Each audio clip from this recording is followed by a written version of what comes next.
Bonsoir mesdames et messieurs, très heureux de vous retrouver dans ce nouveau numéro de l'émission Expression Libre, émission qui vous permet de regrouper tous les sujets d'actualité, de pouvoir les mettre sur la table afin de les discuter avec nos différents invités. Comme vous le savez, il a été prévu une émission à caractère entrepreneurial autour des questions de l'auto-indépendance. Alors, pour ces jours de Mangouste Info, Madame Glody Fwamba, bonsoir.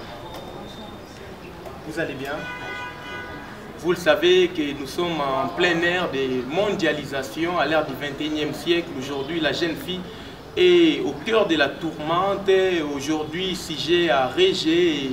Aujourd'hui, plusieurs problèmes autour de la question de l'autodépendance de la jeune fille et surtout dans des pays du tiers-monde tels que la République démocratique du Congo. C'est pourquoi nous aborderons les grandes questions qui concerne ces cadres de l'autodépendance de la jeune fille avec Madame Glody Fwamba qui est aussi esthéticienne et aussi entrepreneur de son état. Vous pouvez nous parler un peu de vous, d'où est venue cette passion pour l'entrepreneuriat et aussi l'autodépendance? Merci pour la question. Premièrement, je commençais l'autodépendance, c'est d'abord pour tout être humain. C'est dépendre d'elle-même dans un activité. Chaque être humain est appelé à être autodépendant. Ça dépend maintenant de quel aspect cette autodépendance intervient. On peut être autodépendant par rapport aux finances, on peut être autodépendant par rapport à un aspect quelconque. Donc pour moi, je dirais c'était un don, je ne sais pas comment le dire, mais j'ai développé déjà quelque chose un peu qui a lien à l'esthétique. Je savais déjà dessiner, j'avais vraiment quelque chose inné en moi qui était comme de l'art. Alors, depuis ma 3e des humanités, je commençais à me maquiller. Il y avait ma maman qui parlait un peu trop. Elle pensait que, parce que la jeune fille, lorsqu'elle commence à être propre, chez nous les Africains, on voit comme si l'âge adolescent arrive déjà. Et les parents sont un peu trop stricts. C'était le cas avec moi. Et pourtant, c'était pas ça. C'était juste que je voulais un peu découvrir ce qui était en moi. Je commençais à me maquiller. Et après ma 6e des humanités, je devrais voyager. En attendant le processus du voyage, j'ai dit à mon père que non, je voulais faire de l'esthétique. Alors, je me suis lancée à faire l'esthétique. Premièrement, au moins, j'ai fait l'esthétique pour aider des filles qui ne sont pas scolarisées, pour aider des autres, pour apprendre aux autres un métier pour gagner de l'argent au lieu de la prostitution. Donc c'était ça un peu mon idée par rapport à faire l'esthétique. Donc c'était pas seulement faire l'esthétique pour embellir mon visage, ou bien pour embellir le marié lors de manifestations, mais c'était pour aider les autres à apprendre un métier qui va être à leur profit. Ok, aujourd'hui, on peut comprendre que les métiers d'esthétique, pour vous, en fait, ce n'est pas qu'un art, ça représente beaucoup plus. Oui, beaucoup plus. Et s'il faut parler de cette représentation de beaucoup plus en relation avec l'esthétique, que diriez-vous en quelques mots? Je dirais, hormis toutes les sciences que j'ai apprises, hormis l'université, je dirais l'esthétique ou encore le maquillage, et tant d'autres qui est lié à l'esthétique, c'est mon monde. C'est mon monde, j'ai vu dedans et chaque jour c'est mon quotidien. Et vous affirmez que vous avez fait l'esthétique juste pour aider, en particulier ces jeunes filles pour ne pas qu'elles tombent dans la prostitution. Ouais. Et vous affirmez que c'est un don divin. Ouais. Pourquoi pas un talent naturel? Pourquoi parler du don divin? Bon, je dirais un talent naturel aussi. Mais aussi un don, parce qu'on dit que tout don parfait vient de Dieu. Donc je vis, cela a été vraiment parfait pour moi. En plus, ça me correspondait au fait. Comment ça déjà, 3e des humanités? À chaque fois que je faisais quelque chose, je commençais à me maquiller. J'étais en 3e des humanités, j'ai 4 sœurs. Alors, lorsqu'elles voulaient se marier, et c'est confié à moi pour que je puisse leur embellir. Elle ne voyait pas mon âge, vu que je suis la cadette de fille, mais elle voyait le talent ou encore les dons qui étaient en moi pour le mettre en œuvre. Et tout ce que je faisais, tout le monde l'appréciait. Je n'ai jamais fait quelque chose depuis que j'ai commencé à maquiller ou encore en embellir les autres. Et on me dit que tu vois ici, tu as vraiment touché. Il y avait de petits conseils, je m'excuse, on me disait que non, tu vois ici, tu dois un peu réparer. Mais qu'est-ce que j'ai fait? On m'encourage. Et aujourd'hui, une certaine opinion affirme que toutes ces femmes qui s'élancent dans un mouvement d'autodépendance, en fait, deviennent des femmes qui auront de l'autorité sur les hommes et des femmes qui, à la longue, détesteront les hommes. Non, pas nécessairement. Je dirais, c'est d'abord question d'éducation et aussi question de la considération de l'autre. Parce que moi, je me réfère toujours à la Bible parce que je suis chrétienne. L'homme est le chef de la maison. Quel que soit l'homme ne gagne rien et que vous gagnez un peu beaucoup plus qu'il l'homme, vous lui devez du respect. Et en retour, il vous doit de là. Donc, ok. Alors, en parlant toujours de l'autodépendance, pourquoi la jeune fille du monde, en particulier cette jeune fille congolaise dans sa singularité, doit-elle être autodépendante? Pourquoi? Et pourquoi fondamental? Bon, personnellement, je dirais le monde est étant qu'un âgé ou une personne qui tu ne dois pas seulement tendre la main pour avoir quelque chose dans la vie. Par exemple, moi je me dis, même à la maison, il y a des gens qui sont il ne peut pas seulement demander avant d'acheter des biscuits. S'il peut. Les parents aussi peuvent donner, mais ce n'est pas qu'une obligation que non, je peux seulement demander de l'argent à mes parents pour acheter un biscuit. Non. Et par rapport à la vie sociale, je dirais qu'une femme doit aussi se débrouiller parce que c'est pas à tout moment que tu dois commencer à tendre la main à l'homme que non, j'ai besoin de ça. On le voit avec, je ne dirais pas les jeunes garçons, mais on le voit avec les hommes chinois. Si tu donnes, ils te donnent, ils te donnent. Ah, en fait, c'est demande en fait. Pourquoi cette nuance? Jeune chinois, vous ne croyez pas que ça s'est fait dans les provinces? Dans les provinces aussi, ça s'est fait. Mais vu que nous sommes à Kinshasa, l'émission, c'est pas à Kinshasa, donc je me focalise là où je suis, dans la zone où je suis. Ok. Donc, en fait, c'est parce que ces jeunes filles-là refusent de tomber dans les pièges de ces jeunes garçons qui, lorsqu'ils vous donnent, ils attendent quelque chose en retour. Bon, vous savez, il y a un peu une crise qui est un peu partout dans le monde. Alors, presque tous les jeunes, ils ont aussi faim des fois. Alors, le fait de toujours tendre la main, je vais avoir ça, je vais avoir les lieux de côté, je vais me faire de tresse. Aujourd'hui, on n'a pas à manger. Au fur et à mesure, tu te demandes. Demain, on va te proposer quelque chose que tu seras un peu à l'incapacité de refuser. Pourquoi? Parce que c'est cette personne-là qui te vient en aide lorsque tu as besoin de quelque chose.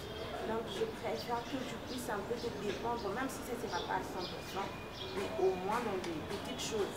Par exemple, je dirais aussi qu'une femme mariée doit aussi avoir une petite caisse.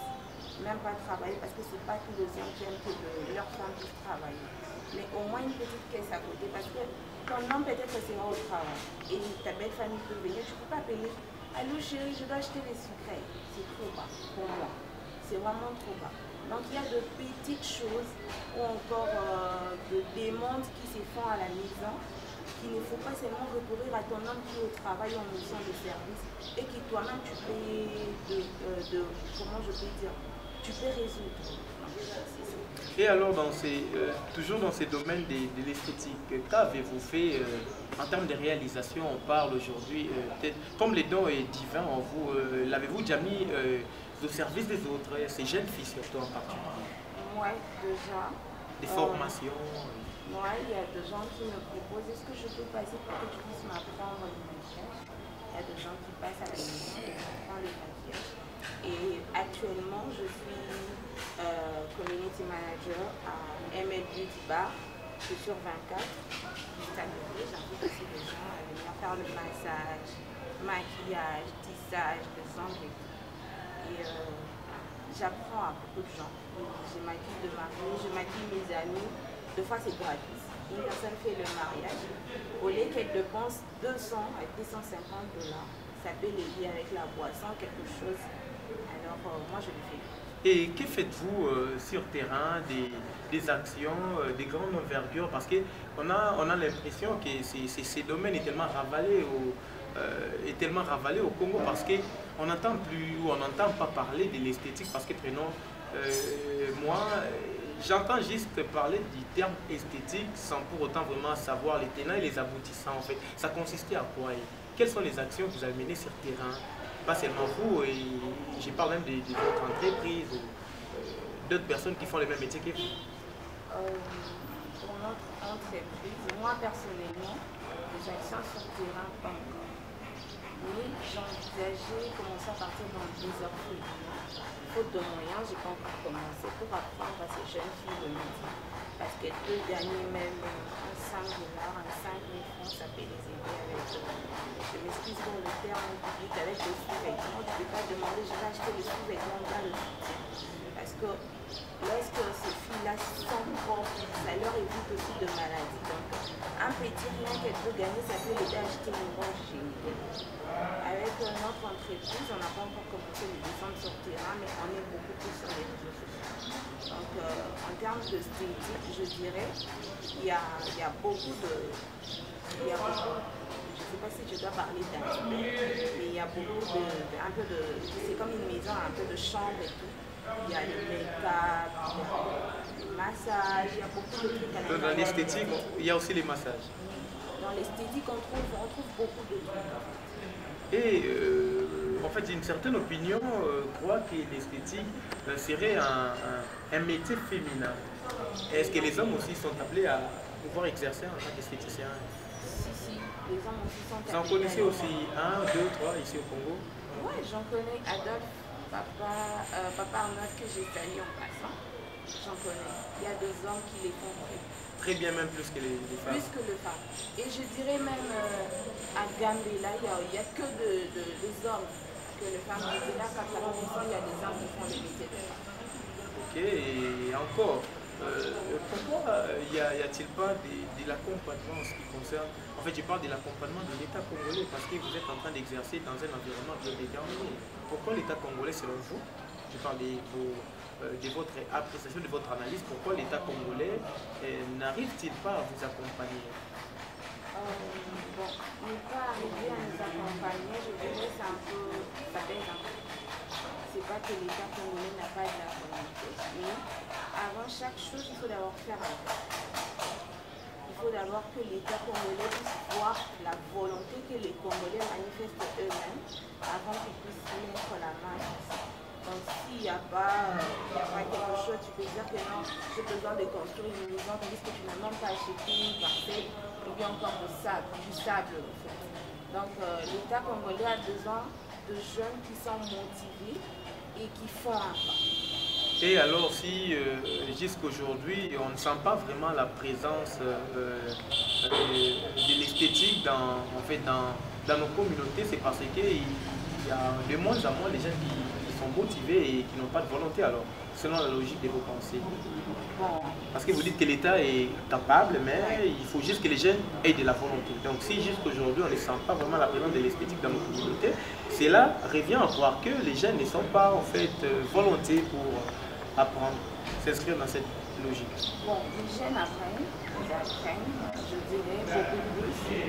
Moi je vois comme si presque tous les jeunes se sont focalisés au make-up. Parce que si vous entrez sur TikTok, il y a des s'il vous plaît, essayez un peu de parler aussi des make-up, parce qu'on entend parler, mais on ne sait pas. Le make-up, c'est le maquillage, en fait. C'est juste en anglais. C'est juste le maquillage, l'effet d'embellir les visages. Donc, beaucoup de gens se sont plus concentrés sur le maquillage. Et sur YouTube, sur TikTok, Instagram, on voit des fois, il y a des lives qui se font. Ils font le maquillage, ils apprennent aux autres comment se maquiller, comment mettre les crayons. Et ça aide beaucoup de gens aussi dans leur environnement.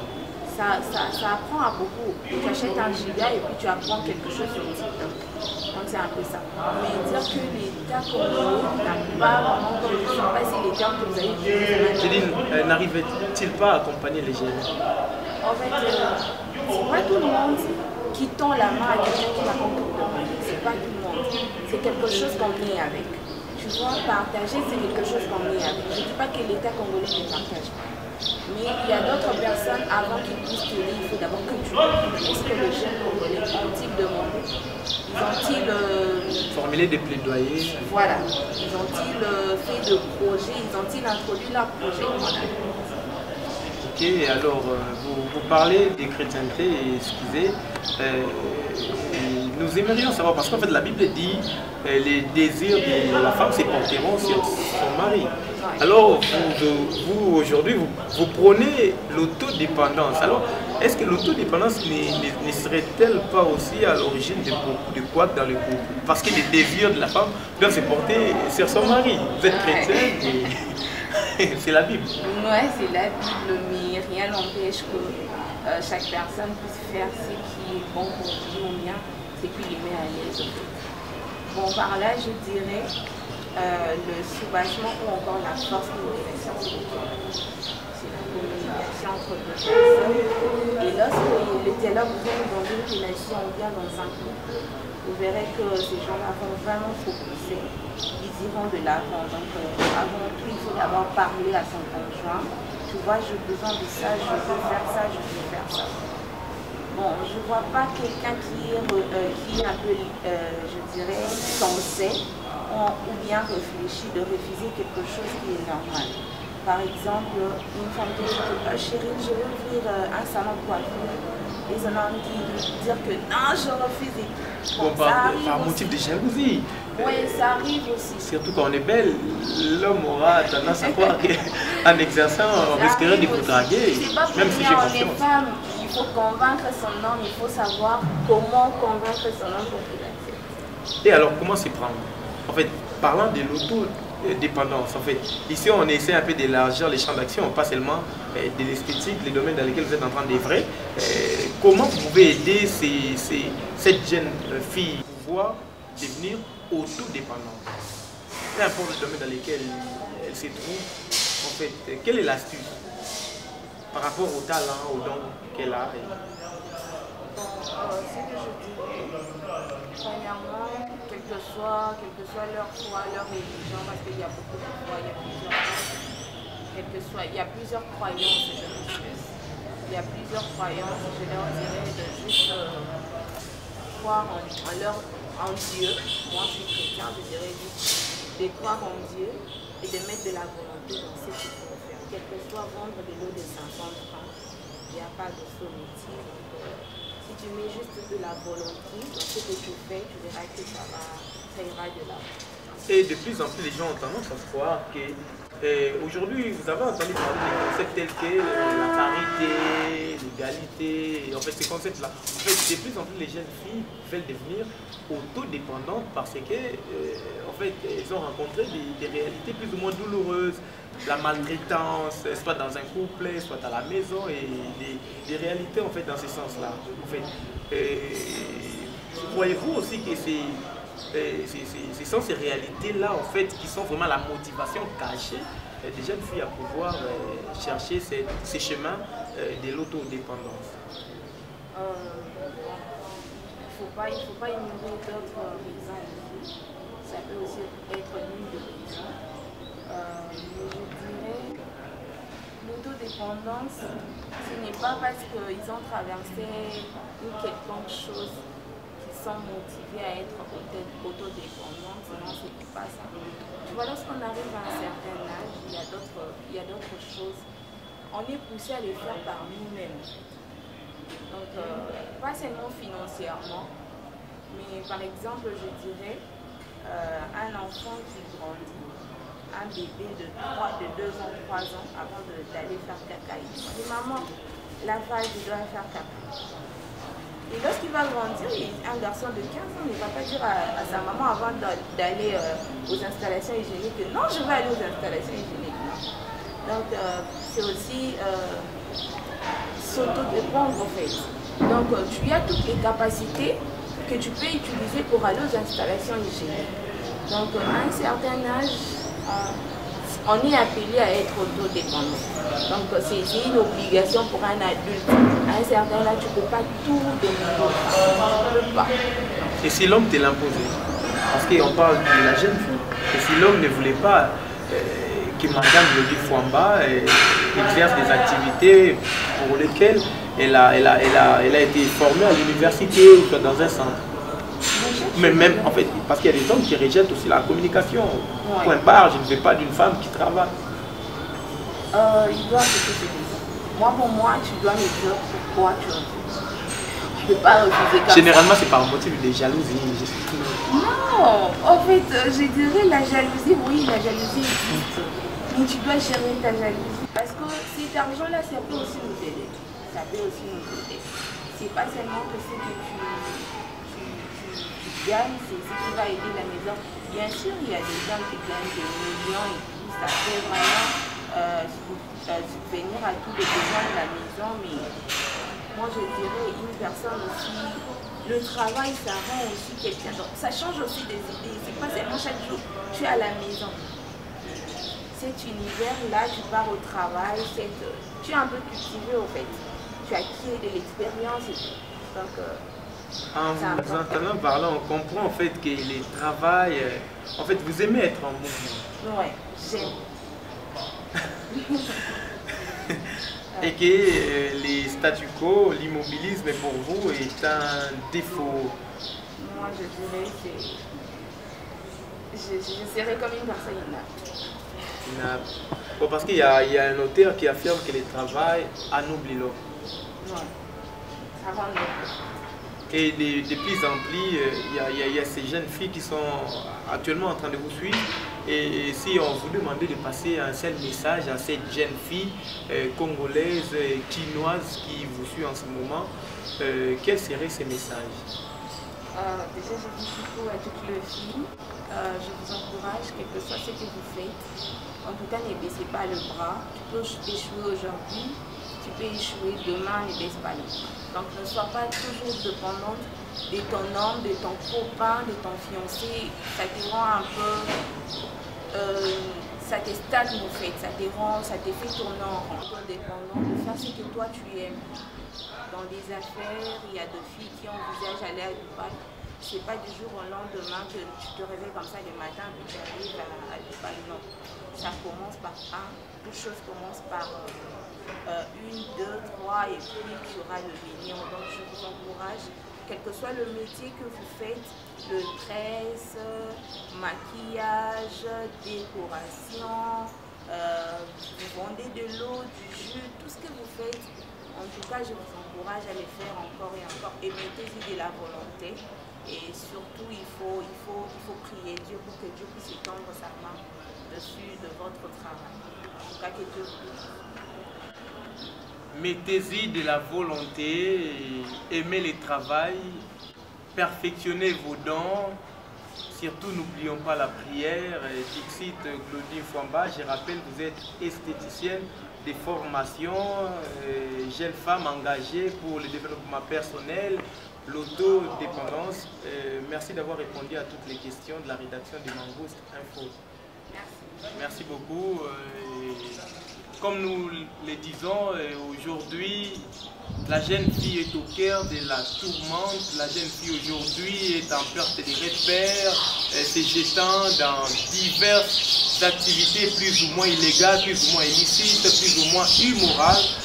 C'est pourquoi nous vous demandons de plus en plus de pouvoir travailler, de croire en vos rêves et surtout de ne pas abandonner, comme l'a dit notre invitée, Madame Claudine Fouamba. Le début n'a jamais été facile, mais nous croyons qu'avec un peu d'effort, Dieu mettra la main. C'est pourquoi nous vous demandons de pouvoir visionner cette émission, beaucoup de vertus, et nous croyons que dans un futur proche, les choses pourront s'arranger pour vous. Continuez à liker, à vous abonner et surtout, n'oubliez pas de partager nos émissions. À la prochaine, je vous dis merci.